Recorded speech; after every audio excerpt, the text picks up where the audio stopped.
behind? Well, we're joined by Cornelia Mayer, CEO of MRL Corporation, Business Consultancy, to talk us through today's stories. Lovely to see you, Cornelia, as ever. See you. So let's start with The Independent, and it is firmly on its front page, is the next chapter, as it were, in this story about what's coming out of the Edward Snowden information.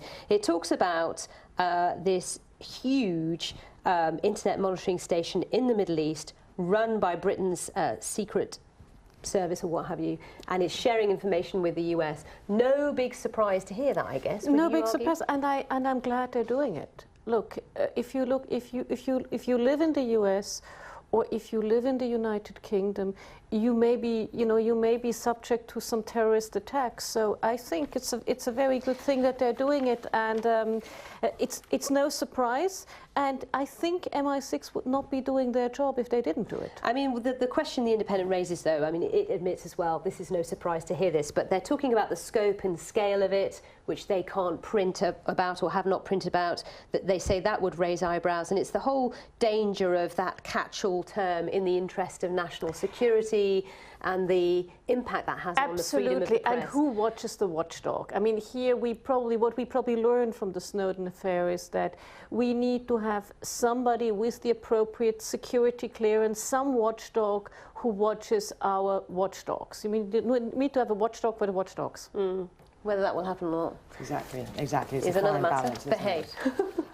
Exactly. The International Herald Tribune, it focuses on the terrible things that are happening in Syria, doesn't it? And this outrage in the West about whether or not chemical weapons have been used there, and also touching on the sort of impasse within the international community. Yeah. No, and I think it's heart-wrenching. It's just beyond words what is happening, and the millions and millions of civilians that are suffering and that have to leave their country. It's just, our hearts have to go out to those people.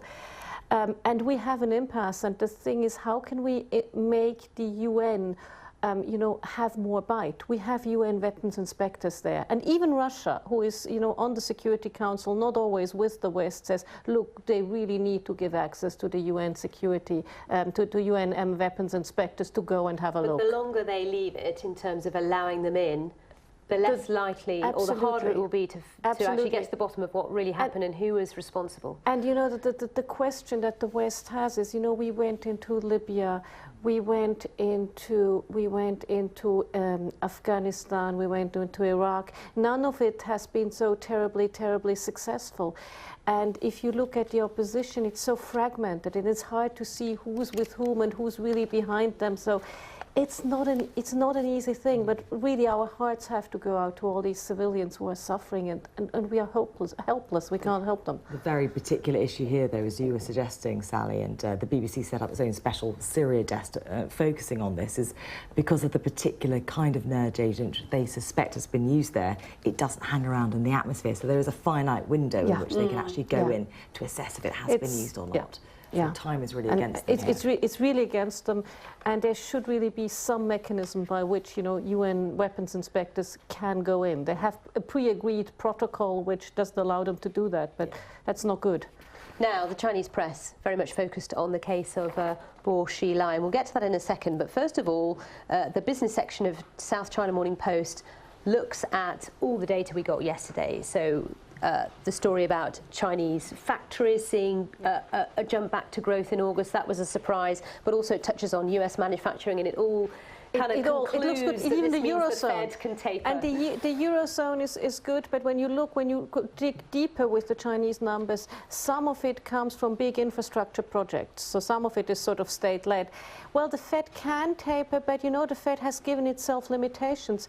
Unemployment has to be lower than 7.5%, inflation has to be below 2.5%, and if you look at the last Fed minutes, they said they may even go for a lower a target on unemployment. That's related to interest rate increases, though, isn't it? Not so much the tapering of monetary stimulus. So we will see. They will have to rein off. I think they have learned their lesson from having made bold statements, and they will do it easily, and slowly, in order not to spook the markets too much.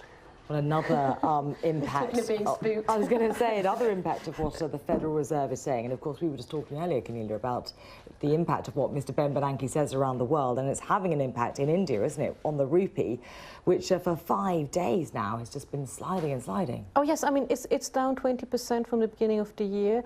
There have been, since the 1st of June, there have been $12 billion of capital outflows, and part of that is the economy in emerged markets getting better, thinking that yields going up also in bonds in emerged markets, thinking that if yields go up, money will go away from the high-yielding economies of emerging markets and go back into emerged markets. It's kind of the unintended consequences, isn't it, of all these different things. I mean, for example, all this, you know, as you mentioned earlier, the steroid action of the central banks, whether they be in the US, UK or Europe to a degree, the impact it's had on the emerging markets, bubbles perhaps being created because cheap money is available, borrowing's available, and now absolutely, and you see that the economies with large current account deficits, India, Indonesia, Turkey, Brazil, are the ones worst hit. So they're particularly susceptible absolutely to a decrease in foreign Now, investment. China Daily, we must emphasise this is a state-sponsored newspaper, but it looks on its front page, as most of the Chinese press, at this case going on in Jining of Xilai. Now, it says here the case breaks ground for transparency. Give us your take on to what degree it is groundbreaking. I think it is, you know, it's the first time you have a court having their own little blog on what's going on, and I think they're trying with new media to get more information out there compared to what's happening in the West. It's probably no not international journalists are allowed in the courtroom. Exactly. They've got about 16 journalists in there who are sending out information. Exactly, but when you look at what happens in, let's say, US courts, journalists can go in, but you know, you can't take photographs. So courts are a difficult thing. It's more transparent than it used to be, but it's no way near as transparent as it would be in the UK or the US.